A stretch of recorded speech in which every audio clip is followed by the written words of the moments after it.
No, el gusto es mío, placer, gracias por haberme invitado. Bueno, lamento que el tema de arranque no sea demasiado... Bueno, pocos temas son reconfortantes, efectivamente. Gracias por anotar esa palabra, porque es perfecta.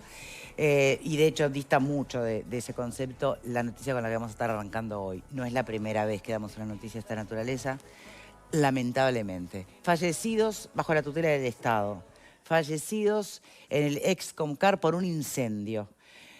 4 hasta el momento, además funcionarios policiales que han estado afectados también por la inhalación de monóxido. Repasemos primero lo que fueron las declaraciones de la directora del INR durante la conferencia de prensa en el día de ayer.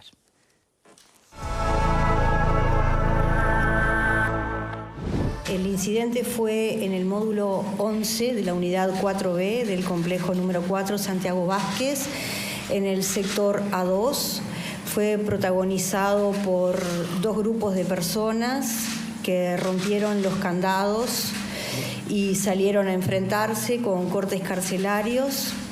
Cuando la policía se entera del incidente y concurre a reprimirlo con munición menos que letal y con agentes químicos, es frenada con colchones y en ese momento los habitantes de una de las celdas repliegan, se encierran en la celda y las otras personas que estaban enfrentándose tiran un trozo de colchón quemado que es altamente inflamable y con eso se prende fuego los otros colchones y el resto de la celda. ¿Cuántos reclusos estuvieron involucrados?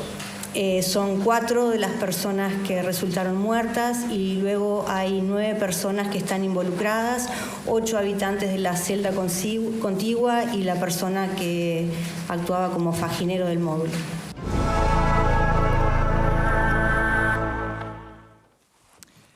Bueno, muy bien. Le damos la bienvenida que nos está acompañando en esta sección del programa. Es Gabriela Rodríguez. Es integrante de Familias Presentes. Gracias por estar aquí. Buenas tardes, muchas gracias por la invitación. Tengo entendido más que fue espantoso, que los familiares estuvieron allí sin saber siquiera quiénes eran los que habían fallecido, quiénes no. Sí, nosotros con otra compañera llegamos en el entorno de las 3:30 de la tarde, no recordamos bien, pero allí había una 50 de familiares que en realidad no sabían si eran familiares de las personas que habían fallecido o de las involucradas. Eran sí familiares de personas que habitaban el módulo 11 y especialmente el sector implicado, porque bueno, esto rápidamente se conoce por las redes. Claro. Y bueno, la situación de tristeza muy mezclada, que es lo mismo que sentimos nosotros, con mucha bronca y con mucha impotencia, es lo que sentimos. ¿Me puede contar de esta asociación de Familias Presentes?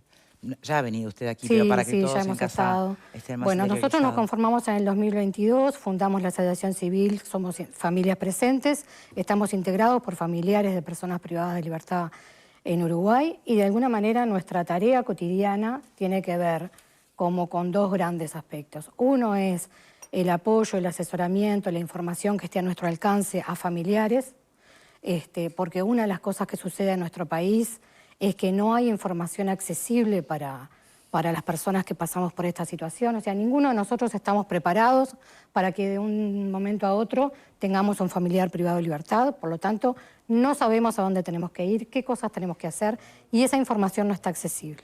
Entonces, bueno, nosotros tratamos, poco a poco, fuimos aprendiendo y fuimos sistematizando y estamos sistematizando información para poder asesorar, brindar información a las familias y algún mínimo grado de contención. ¿Por qué decimos mínimo grado? Sí. Porque la verdad que las fuerzas hasta ahora no nos dan para hacer el acompañamiento que amerita la situación. Dígame, ¿estaban con el comisionado parlamentario, bajo su amparo, autoridades? Sí, te digo simplemente la segunda parte de nuestra tarea, que tiene que ver con la denuncia de lo que sucede en las cárceles, pero siempre y desde el principio acompañado de propuestas. Es algo que nosotros hemos querido que sea como nuestro sello. Nosotros denunciamos, hablamos de las situaciones que se viven, pero también proponemos. Bien. Nosotros somos asociación civil, registrados en el Ministerio de Educación, somos registrados como organización integrante registrada en la Institución Nacional de Derechos Humanos. A lo largo de estos 3 años hemos tenido múltiples instancias de trabajo con el comisionado parlamentario, con el Mecanismo Nacional de Prevención, con el INR en todo momento, con legisladores de la Comisión de Seguimiento Carcelario desde el principio, con las comisiones de presupuesto en estos tiempos de rendición de cuentas, y ahora cuando funcione la de este año vamos a solicitar entrevista, y también tenemos vínculo con una multiplicidad de instituciones y de organizaciones. Bien. Como asociación somos centro de práctica de la carrera de Trabajo Social de la Facultad de Ciencias Sociales de la UDELAR, y también somos centro de práctica de la Cátedra de Psicología Comunitaria de la Universidad Católica. ¿Qué quiere decir eso exactamente, perdón? ¿Qué Centro cosa? de práctica. Centro de práctica es los estudiantes cuando desarrollan una carrera, además de asistir a clase, tienen que hacer su práctica relacionada, práctica preprofesional que se llama, en alguna organización, institución Bien. supervisada por docentes. Bueno, en ese sentido hay estudiantes haciendo la práctica en nuestra asociación. Muy bien. Ahora vamos a volver, bueno, un poco a los planteos y las necesidades de la propia asociación y las experiencias hasta donde usted esté dispuesta, por supuesto, a contar. Pero sigamos con el desarrollo noticioso, porque obviamente un hecho de esta naturaleza se convierte en 2 segundos en un hecho político y que además se politiza. El primero en hacerlo, de hecho, fue el propio ministro del Interior, cuando hace referencia a que esto fue culpa prácticamente que de la LUC, a lo que inmediatamente desde la actual oposición le salieron al cruce, ¿no? Podemos analizar la LUC, podemos analizar obviamente un montón de cosas.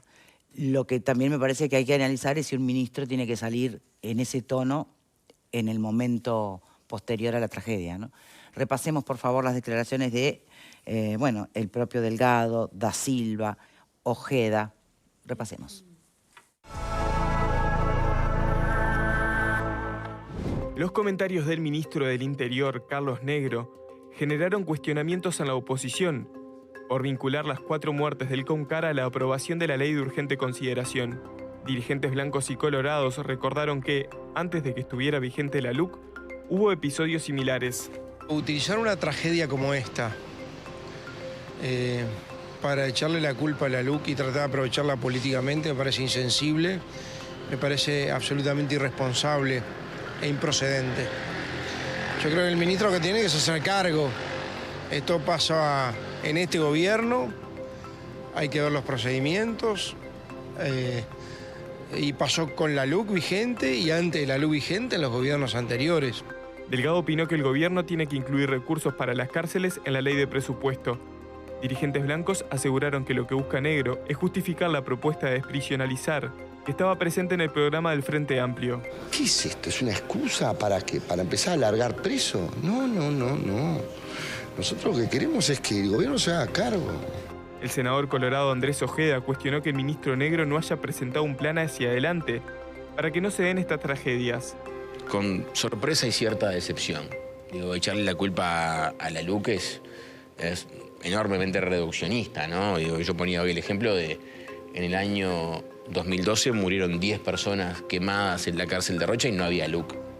Esa es la verdad. No es culpa de la LUC, esto ha pasado siempre. La población carcelaria ha aumentado sistemáticamente en el Uruguay de la vuelta a la democracia para acá. Entonces, evidentemente, no es un tema de la LUC. De hecho, aumentó sustantivamente en los periodos de gobierno del Frente Amplio. Para Ojeda, es necesario privatizar algunos servicios en las cárceles, como la lavandería, la alimentación y el mantenimiento de los edificios. Bien, en instantes obviamente voy a abrir el panel, pero me imagino que debe ser muy triste para usted, Gabriela, asistir a la politización de una tragedia de esta naturaleza, ¿no? O ya ni le importa y está acostumbrada. Lo que sucedió es un hecho político. Primero es una tragedia humana. Primero es una tragedia humana, ¿no? Es una tragedia humana, es una tragedia anunciada, porque en realidad la pregunta que nos deberíamos hacer todos los uruguayos y las uruguayas es por qué esto no sucede todos los días. Porque en las situaciones en que están viviendo nuestros familiares en la mayor parte de las cárceles de nuestro país, es para que esto sucediera todos los días. Porque no le podemos pedir cordura a ninguna persona que vive hacinada en una celda que es para 4, donde viven 12, 13, 14, sin actividad durante todo el día, sin acceso a patio, sin la cantidad de funcionarios necesarios para un control, ya no pedamos para otro tipo de actividades, para el control de seguridad, que no existen la cantidad de funcionarios necesarios. Entonces, en realidad esto es una tragedia anunciada una y otra vez, en diciembre del 23, en septiembre del 24, en junio del 25. Entonces, en realidad esto es un hecho político que nuestro país debería estar a la altura de una vez por todas empezar a tomarlo en serio y empezar a hacer acciones en consecuencia. El año pasado estábamos con un índice de prisionización de 431 personas por cada 100.000 habitantes. Ayer nos dieron la trágica noticia también que ese índice aumentó a más de 470 personas por cada 100.000 Sí, tenemos de las habitantes. tasas más altas. Somos de prisionización. el país de América del Sur en el primer lugar y estamos entre los 10 primeros lugares del mundo. ¿El problema es la alta tasa de prisionalización o el problema es en el análisis de todo el contexto? Porque, a ver, si me dijeras que la alta tasa de prisionalización va de la mano con que bajan los delitos, bueno, algunos bajaron, sí. ¿Justifica la alta tasa? No lo sé. El tema es, ¿cómo es la prisión? ¿Cómo es el sistema penitenciario en nuestro país? ¿Rehabilita o termina justamente generando ese círculo vicioso de aumento, de reincidencia, de vulneración constante? Lo abro a los panelistas. ¿Qué pensás, Carmen, sobre esto? Y atarlo también con las declaraciones de nuestros políticos, ¿no? Si están a la altura. Victoria, a mí en primer término me interpela como ser humano este tema. Después como ciudadana y como parte de esta sociedad. Porque pienso, cuando sucede un delito, cuando sabemos que hay, se delinque... Ojo el pelo, amor, que está divino ese pelo, pero... Sí. Pensamos, bueno, qué bien, tenemos un delincuente menos en nuestra sociedad, nos sacamos un problema de encima, tendemos a pensar eso, es decir, ¿no? Pensamos en nosotros, no empatizamos. Y decimos, bueno, qué suerte. Bueno, o capaz que simpatizamos con la víctima de esa persona, sí, ¿no? con la víctima. Pero nos sacamos el problema de encima. Pero a corto plazo, sí, muy a corto plazo. Muy a corto plazo, pero nos ponemos a pensar qué pasa con ese criminal que va a ir a un centro que es un horror y que no hay ninguna posibilidad de rehabilitación para esa persona. O sea, ¿estamos teniendo un sistema que reeduque, que tienda a la rehabilitación? No. Entonces, de alguna manera no nos estamos haciendo cargo tampoco, porque estamos diciendo, bueno, qué bien nos sacamos este problema de encima. No nos sacamos ningún problema de encima. El tema de la desprisionalización fue algo que se debatió en campaña incluso, y no es lo que plantea el Frente Amplio tampoco, ¿no? Yo no sé por qué lo traen ahora a colación como esto abriendo el paraguas para después ir por ese camino. Tampoco eso es verdad. Me gustaría ir un poquito a lo que han manejado los políticos. ¿Qué piensa, Connie? Primera cosa, hace mucho tiempo que estamos discutiendo de esto. La Constitución, desde nuestra primera Constitución, reproduce una norma absolutamente liberal, que es el artículo 26, que dice que a nadie se le aplicará la pena de muerte. Es un principio respetado en Uruguay por siempre. Pero la segunda parte del artículo dice que en ningún caso se permitirá que las cárceles sirvan para mortificar y sí solo para asegurar a los procesados y penados, persiguiendo su reeducación, la aptitud para el trabajo y la profilaxis del delito. Nada más sabio que esta disposición constitucional y nada menos ignorado, más incumplido que esta disposición constitucional. No es de este gobierno, no es de la LUC, no es del gobierno anterior. Tenemos más de 30 años de situaciones increíbles en nuestras cárceles, con informes de comisionados internacionales diciendo que es una vergüenza, con proyectos de ley que buscaron reencauzar, decretando la libertad de muchos de ellos. En esto me refiero al comienzo del gobierno del doctor Tabaré Vázquez en el año 2005, con el ministro Díaz a cargo del Ministerio del Interior, tenemos los episodios absolutamente incalificables de incendios en celdas, la destrucción completa de una construcción como el CONCAR. El CONCAR fue inaugurado 2 años después del retorno democrático. No hay nada para encajárselo a nadie más que la incapacidad de nuestras instituciones políticas. Y no puedo entender al ministro Negro comenzando sus reflexiones ayer, pretendiendo, con una pretensión vana y además con la seria complicación que tiene, que no tiene mayoría parlamentaria, de salir a cobrar una cuenta que los ciudadanos ya la dirimimos, porque 800.000 uruguayos quisieron derogar 135 artículos de la ley, de los 400 y tantos, pero 135 lo quisieron derogar, y los ciudadanos le dijeron, señores, esa ley queda íntegra. Sin embargo, han pasado 90 días, 100 del gobierno del profesor Orsi, y este tema, el ministro estaba paseando en Londres para ver qué tal la experiencia de los ministerios de justicia. Bien. Bueno, por acá, Leo. Sí, me parece que habría que hacer como un alto en las chicanas políticas, ¿no? No, pero arrancame por lo que te pareció, porque lo que dice un ministro es importante. Muy poco feliz. Muy poco feliz, totalmente en desacuerdo. No es que yo esté de acuerdo con la LUC, estoy en desacuerdo con achacarle a la LUC lo que sucedió. En tanto estamos hablando de un problema estructural y no coyuntural. Bien. Un problema que viene de hace muchísimos años, de un problema que ya fue marcado por Garcés, ya fue marcado por Petit, que de alguna forma todos sabemos que pasa, pero lo dejamos ¿Cómo era pasar. el que vino de la ONU la primera vez? ¿Seguro? Novak. ¿No? ¿Cómo era? Novik.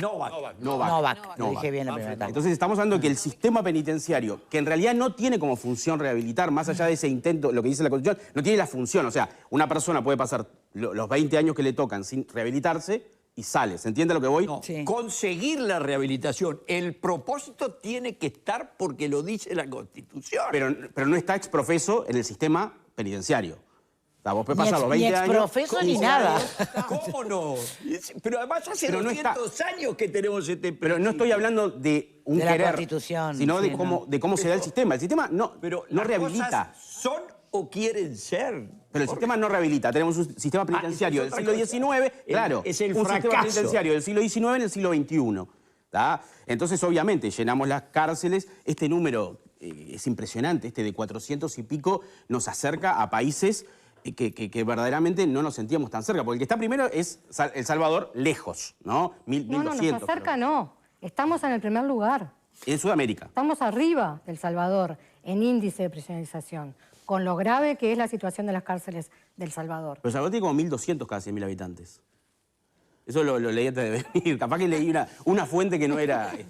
Pero el punto es que es un problema estructural que no es ni de los blancos, ni de los colorados, ni del Frente Amplio. Es un problema de todos y que ninguno ha podido solucionar.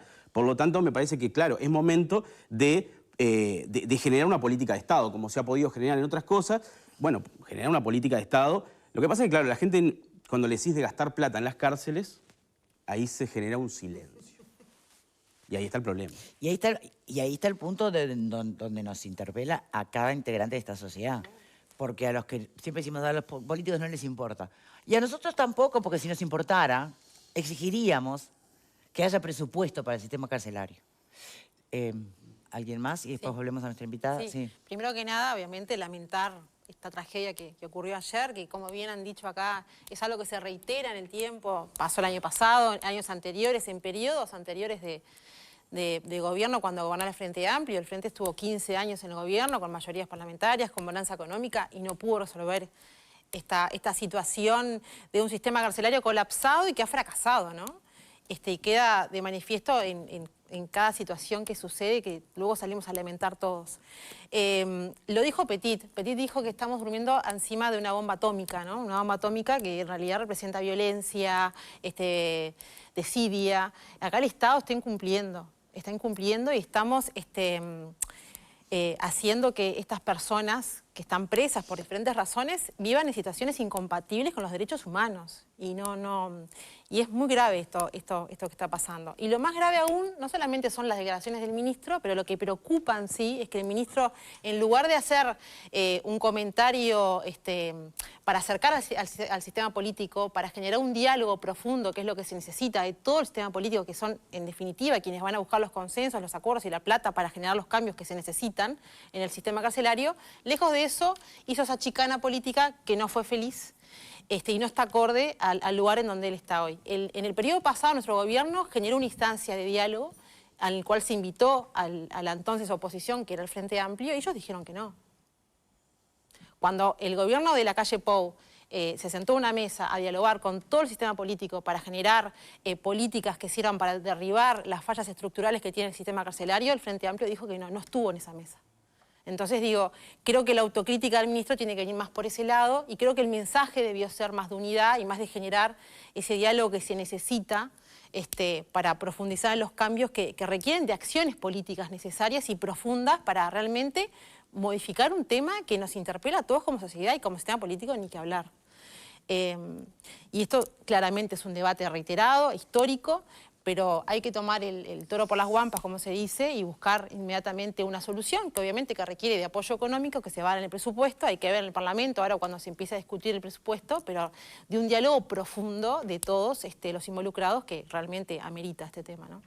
Bien, mientras tanto, trate de buscar alguna fuente para dirimir el tema, de cuál es el país finalmente. Por favor, si alguien tiene otro dato que no sea el que maneja las inteligencias artificiales, que citan, por ejemplo, a un centro de estudios de Costa Rica, citan al diario El País también de acá, y allí aparece, sí, obviamente Uruguay como uno de los países donde más ha crecido la tasa de prisionalización, pero no estamos primeros liderando ni cerca. Está Salvador. Sur, sí. En América del Sur sí, claro, pasa que El Salvador es América Central. Está El Salvador, no, y te digo más. En América del Sur, desde hace muchos, lamentablemente, porque El Salvador primero, Cuba después, Panamá después, claro, Brasil, Costa Rica y después Uruguay. En general, exacto, en América en general, pero en América del Sur. No, Brasil. Sí.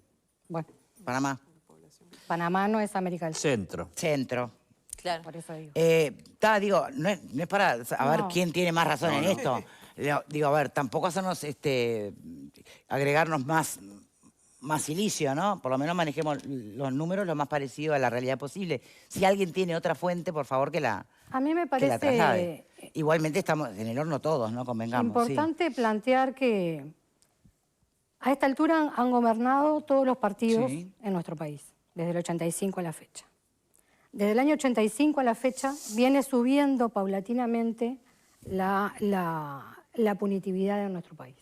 Y ha subido en todos los gobiernos democráticos y han levantado la mano legisladores de todos los partidos políticos. Entonces, hoy estamos en una situación en la cual toda la sociedad uruguaya y todo el sistema político debemos mirarnos un poquito hacia adentro, ser un poquito humildes, modestos. Y si realmente creemos que este es un problema de todos, y si no lo creemos, les voy a dar algunos argumentos a los televidentes, por lo cual entenderlo, de que tenemos que salir adelante con esta situación. Los diagnósticos están. Solo para contar los de los últimos años, en el año 23-24, nosotros como familias presentes fuimos invitados por la Institución de Derechos Humanos y el Comisionado Parlamentario y integramos una mesa interinstitucional. Integramos los espacios de trabajo para la elaboración de lo que después se dio en llamar el Libro Blanco, que, que se elaboró en el gobierno pasado y que este gobierno ha dicho que así va a ser o es inspirador de las políticas que se pongan en marcha. ¿Por qué nosotros decimos que este es un problema de todos? Porque las personas que están privadas de libertad, sí, ellas cometieron un delito. Y por ese delito hubo una justicia que les dio una pena y por eso están encarceladas. Pero van a salir. Todas las condiciones en las cuales están viviendo no forman parte de la pena. Esas son violaciones a los derechos humanos que en un Estado democrático estamos infringiéndole a todas esas personas. Además, esas personas tienen al menos 4 o 5 familiares en su entorno que somos directamente afectados por esa situación. En la mayor parte de los casos mujeres, porque las que sostenemos la vida en la cárcel somos las mujeres, desde el punto de vista emocional, desde el punto de vista económico, porque esos $1.000 mensuales que se dice que el Estado gasta en cárceles Ojalá nos lo dieran a nosotros y les podemos asegurar que administraríamos mucho mejor las cárceles, porque semana a semana tenemos que llevar paquetes con comestibles, artículos de primera necesidad de higiene personal y ambiental para nuestro familiar y para los que viven con él, que no tienen una familia que tenga la posibilidad de hacer ese aporte. Entonces, ese aporte lo hacemos los familiares. En el caso del CONCAR, caminando 8 y 10 cuadras después de haber hecho 3 o 4 horas de cola, caminando con un bolso al hombro transparente porque no se puede llevar una valija, ni una mochila, ni nada, porque tienes una bolsa transparente, muchos cargando con niños. Esas son las condiciones en que las familias vivimos la cárcel. Y porque además, como tú decías, esas personas vienen de barrios, distintos barrios, y vuelven a los barrios, porque por suerte, desde 1907 en nuestro país no existe la pena de muerte. Entonces, esas personas van a volver a convivir con nosotros. ¿Y por qué? Por ejemplo, además de nosotros que somos familiares, están preocupados las organizaciones sociales de los barrios, las organizaciones barriales, de cómo pueden aportar a esto porque ellos reciben a las personas que salen en libertad. Y no podemos pensar que nadie va a salir mejor de lo que entró. Entonces nos tenemos que preguntar qué cárceles que queremos y sobre todo para qué queremos las cárceles. Y esto no es decir, por lo menos no es lo que nosotros decimos, abrir las cárceles así como así. Pero cuando decimos que la responsabilidad es de todo el Estado, no estamos hablando solamente del Poder Ejecutivo y del Poder Legislativo, que sí lo tienen. Estamos hablando también del Poder Judicial, porque el Poder Judicial envía a la cárcel a personas que van a ir a vivir en esas condiciones. Después, ¿a qué cárcel van? Es responsabilidad del INR, sí. Pero es la justicia la que dice esta persona que cometió un delito tiene que ir preso y sabe, y si no sabe, es peor, sería más grave, que las personas van a ir a vivir en esas circunstancias. A modo de ejemplo, solamente hay personas que van presas por 6 meses con 19 años de edad. ¿A quién de nosotros, después de haber visto las cosas que vemos en televisión, puede pensar que alguien va a salir mejor y que es una buena elección para su vida, rehabilitante, como decía Connie en el marco de la Constitución, que una persona va a salir mejor y que eso es una elección de vida?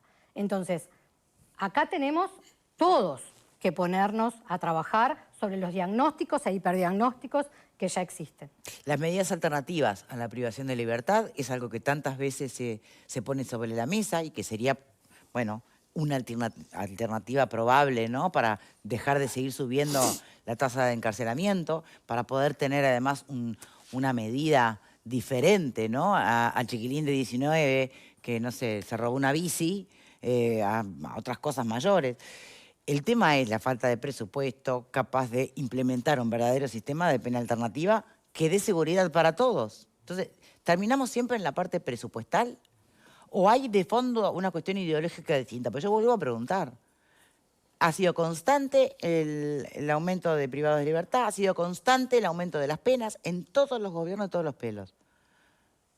¿Hay alguna diferencia básica acá ideológica, Alfredo? ¿Sirvió de algo? ¿Alfredo? Yo creo que lo que hay es una falta de voluntad política de todo el espectro, ¿no? Me parece muy berreta la actitud de tratar de politizar esto, porque estamos hablando de vidas humanas, ¿no? Estamos hablando de gente que realmente podrán haber cometido delitos, pero son seres humanos, ¿no? Y todo el mundo puede equivocarse y, bueno, la idea es rehabilitarlo y no estamos haciendo nada para eso. A mí me preocupa lo que decía Gabriela de que lo que tendría que asombrarnos es que cosas como lo de pasó ahora no pase todos los días, por la situación en que estamos. Sí. Y tú recién hablaste de propuestas que ustedes hicieron. Me gustaría saber cuáles son y qué corte le dieron a esas propuestas, porque ustedes viven la realidad cotidianamente. Entonces, la clase política o el estamento político, ¿le da pelota a este tema? ¿O realmente como los presos son presos, no pasa nada? ¿Cuál es la situación que ustedes plantearon para hacerlo? Bueno, ¿Qué soluciones? Nosotros hasta ahora en términos de propuesta las hemos hecho fundamentalmente en el marco del INR para mejorar algunos aspectos de la situación de hacinamiento y de encarcelamiento. Por ejemplo, a partir de los hechos de diciembre del 23 planteamos, y lo volvimos a plantear el año pasado, si bien el sistema está hacinado en general, hay lugares que están peor y hay lugares donde hay cupos libres. Por ejemplo, las chacras, por ejemplo, algunas unidades del interior. Entonces, no nos podemos dar ese lujo de que haya lugares libres cuando hay otros lugares donde están tremendamente hacinados. El problema es que no hay equipos técnicos dentro del INR, esa respuesta nos la dan y nos consta, nos la vienen dando desde el año 23, para poder hacer el estudio de qué personas pueden ir haciendo corrimiento, porque obviamente quien está en el módulo 11 no va a ir a una chacra. Tienen que ir habiendo otros corrimientos y a la chacra irá otra persona y en el módulo 11 podrá ir a otro lado. No existen equipos técnicos para eso. Cuando esta administración, tuvimos la primera reunión con las nuevas autoridades de esta administración, nos dijeron que habían 1.500 personas con solicitudes de traslados de unidad pendientes. ¿Ah?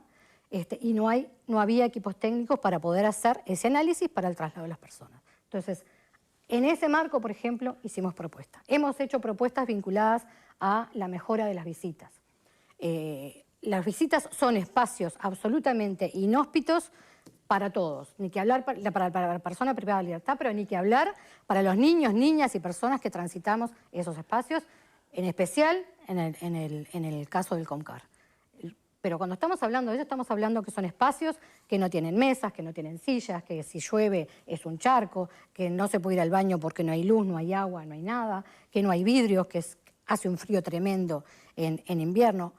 Lugares donde se dan conflictos entre las personas privadas de libertad, y eso lo han presenciado niños de 8 o 10 años que integran las familias que están integradas a la asociación. Bueno, en ese marco hicimos un conjunto de propuestas. En los espacios que les mencionábamos la vez pasada, hacíamos propuestas vinculadas a esto de revisar el punitivismo, y a nosotros no nos tiembla, sinceramente, el pulso, es decir, si esto fracasó hay que empezar a pensar otras cosas. Nosotros, si yo voy ahí y me tropiezo contra este escaloncito, y mañana voy y me tropiezo de nuevo, bueno, algo está pasando, o me fallan las piernas o eso no puede estar ahí. Bueno, en el Uruguay seguimos fallando y seguimos intentando lo mismo. ¿Es un tema de buscar un camino alternativo? ¿Es un tema de finalmente darle presupuesto, el presupuesto que merece el sistema? Sí, perdoná que quiero terminar un poquito esto. Creo que son varias cosas. Presupuesto sin duda, porque cuando uno tiene la casa rota precisas plata para arreglarla. Y funcionarios para que vigilen. Funcionarios también. Pero también tenemos que pensar si tiene que seguir entrando a las cárceles tantas personas como entran, y si no hay que repensar que las personas puedan salir con otro flujo, con una vida dentro de la cárcel que la vaya rehabilitando. Pero todo este proceso de estos 30 años nos ha llevado a tener cada vez más presos, cada vez más personas que entran por cada vez más delitos y que permanecen adentro de la cárcel por más tiempo. La reincidencia es algo que no creo, díganme ustedes qué piensan, ¿no? Pero el concepto de, aunque no sea por empatía, por cuestión humanitaria, está esa otra cosa de conveniencia que se trata también de hacer entender, y es que un sistema que no rehabilita te va a llevar a la reincidencia del privado de libertad, por ende va a volver a significar para vos una amenaza a tu seguridad. Entonces, si no es por empatía, que sea por ese razonamiento. Había logrado instalarse un poco ese pensamiento. Antes ni siquiera se podía hablar de la cárcel. Era un tema que no, eso no importa, ¿no? Bueno, me pareció que la sociedad había avanzado a entender por qué es importante para todos, desde el lugar que sea, ¿no? Por eso insisto, desde lo humano o desde lo conveniente. Pero nos quedamos ahí.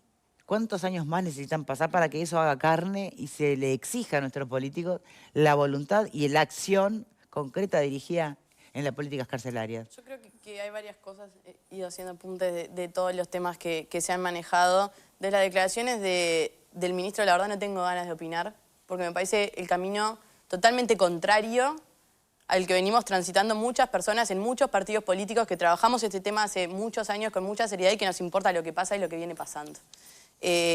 No aporta nada, resta un montón y es directamente lo que no hay que hacer. No sé por qué lo hizo, que se quede ahí con el ministro con sus declaraciones. Habemos muchas personas que estamos para trabajar en serio con este tema y el foco no se puede perder ni el debate desde ese lugar, que son las propuestas y es que ponemos arriba de la mesa. Tú hablabas de la reincidencia, Victoria. Yo creo que hay un elemento que es clave en todo esto y coincido con Gabriela en la cantidad de diagnósticos que hay sobre la privación de libertad en Uruguay, pero también nos falta mucho método científico a la hora de cómo encaramos el tema de la criminalidad en Uruguay. Fíjate que la primera medición sobre reincidencia en Uruguay se da en 2023. hasta ese entonces... Siempre se manejó, no, un 60%, un 80%. Se manejaba a lo que me parecía. Bien, sin evidencia. Pero realmente, o sea, ¿por qué necesitamos también ese Perdón, ¿y número? cuál es el resultado en el 23 que dio? 70% poquitito más. ¿Se dan cuenta que es en el terrible? sí. Bueno, pero más allá de lo que el número pone arriba de la mesa, que claramente indica un fracaso indiscutible, absoluto, lo que nos da también son elementos para ir midiendo en qué unidad, para ir comparando unidades, porque las unidades no funcionan todas de la misma manera, no todas tienen los mismos resultados. Tenemos que empezar a comparar modelos. Bueno, el propio Petit, por citar el último comisionado parlamentario, él mismo decía, no todo está mal en el sistema penitenciario. Hay ejemplos pero si no lo medimos, que están funcionando bien. ¿Por qué no copiarlos? Bueno, y de hecho hay Pero otros... incluso dentro de nuestro país, no hay que solo mirar afuera. Sí, clarísimo. Y hay otros elementos que también son importantes a la hora de evaluar esto, que nosotros no podemos dejar de hablar de adicciones a la hora de evaluar caminos alternativos y hacer una lectura de... No es la única causa del delito, ni mucho menos, ni la central.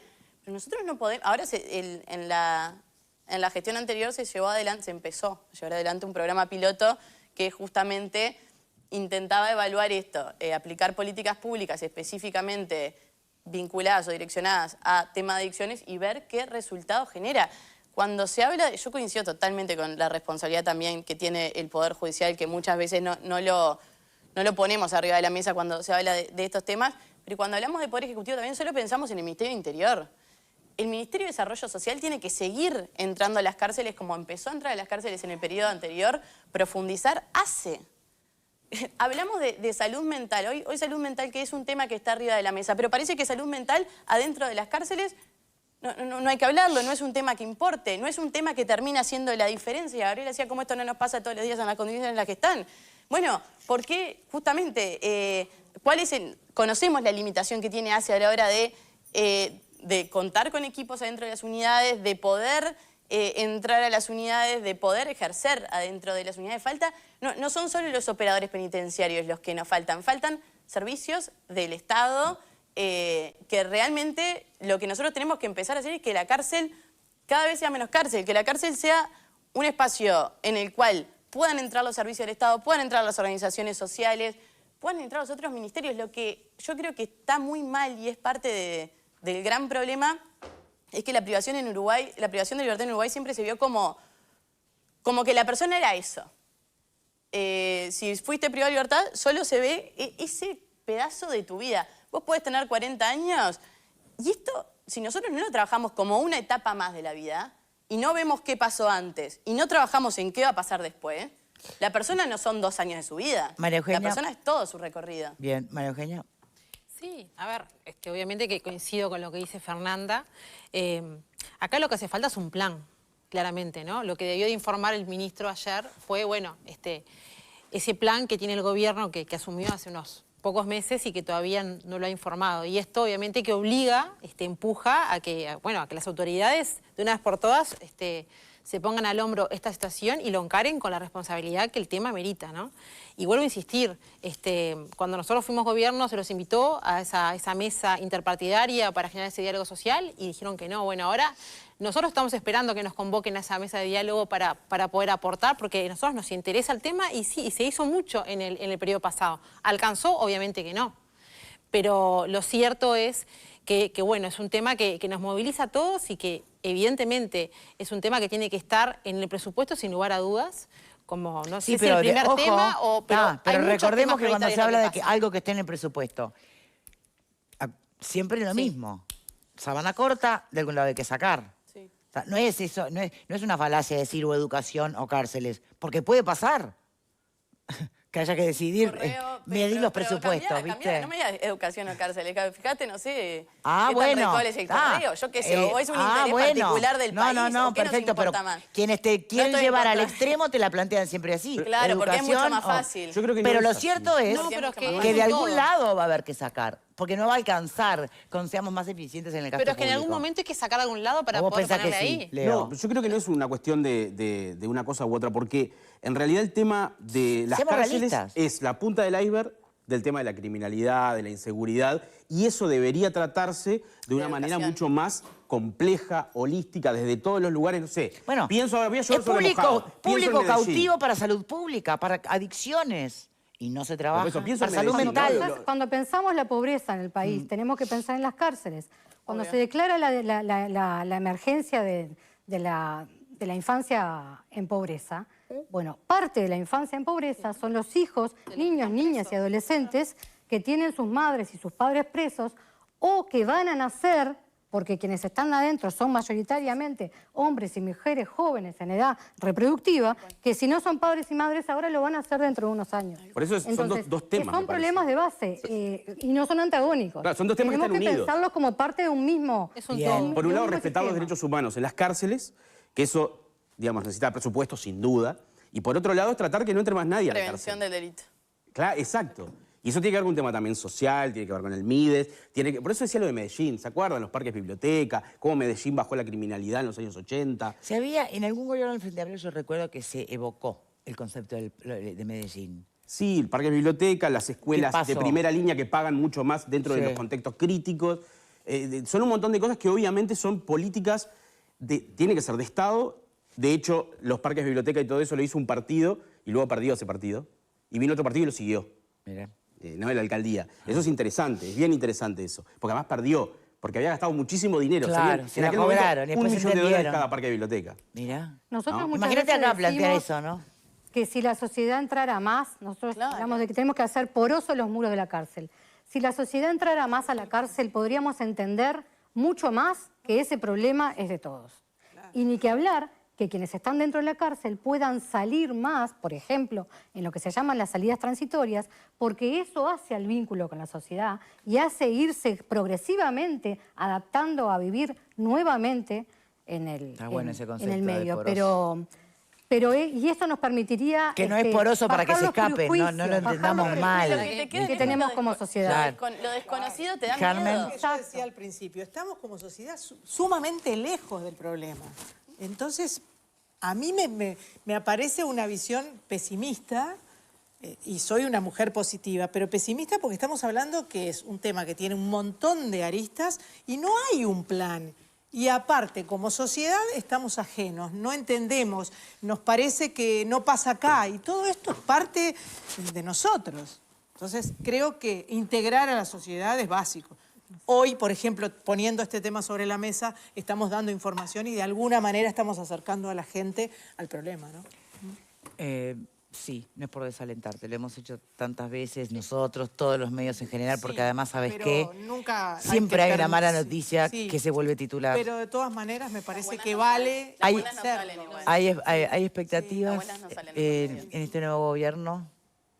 Hay expectativas de que todos nos pongamos de acuerdo en que este es un problema de todos, porque si fuera expectativa solo en el gobierno, en este, en el anterior o en el que viene, no alcanza. No, pero capaz me podés decir, no, mirá, esta asociación o no lo hablamos, o bueno, por ser un gobierno de izquierda, uno podría tener una expectativa mayor para el abordaje de temas de derechos humanos. Nosotros tuvimos contacto con el gobierno anterior, hemos tenido contacto con el gobierno actual, con el ministro Negro tuvimos en febrero, antes de que asumiera, dejamos pasar unos meses y vamos a pedirle después, pero insistimos, para nosotros queremos el contacto con todos los partidos políticos y con todos los poderes del Estado. Así venimos actuando desde el principio y expectativa y esperanza sí, la tenemos, porque nos va la vida como sociedad, realmente nos va la vida como sociedad en esto. Yo los invito desde ya a que puedan acompañarnos en algún plenario abierto que hacemos como familiares y que puedan conocer a nuestras compañeras y a nuestros compañeros.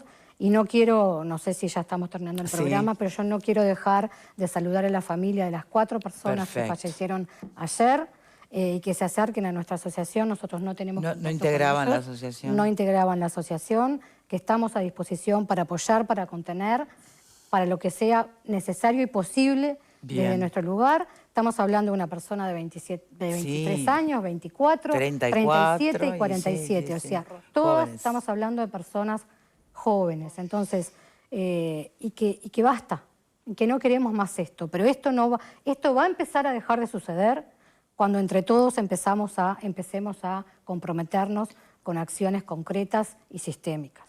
Gabriela Rodríguez, integrante de Familias Presentes, muchísimas gracias por acompañarnos Gracias en a esta ti, primera Oscar. parte del programa. Hacemos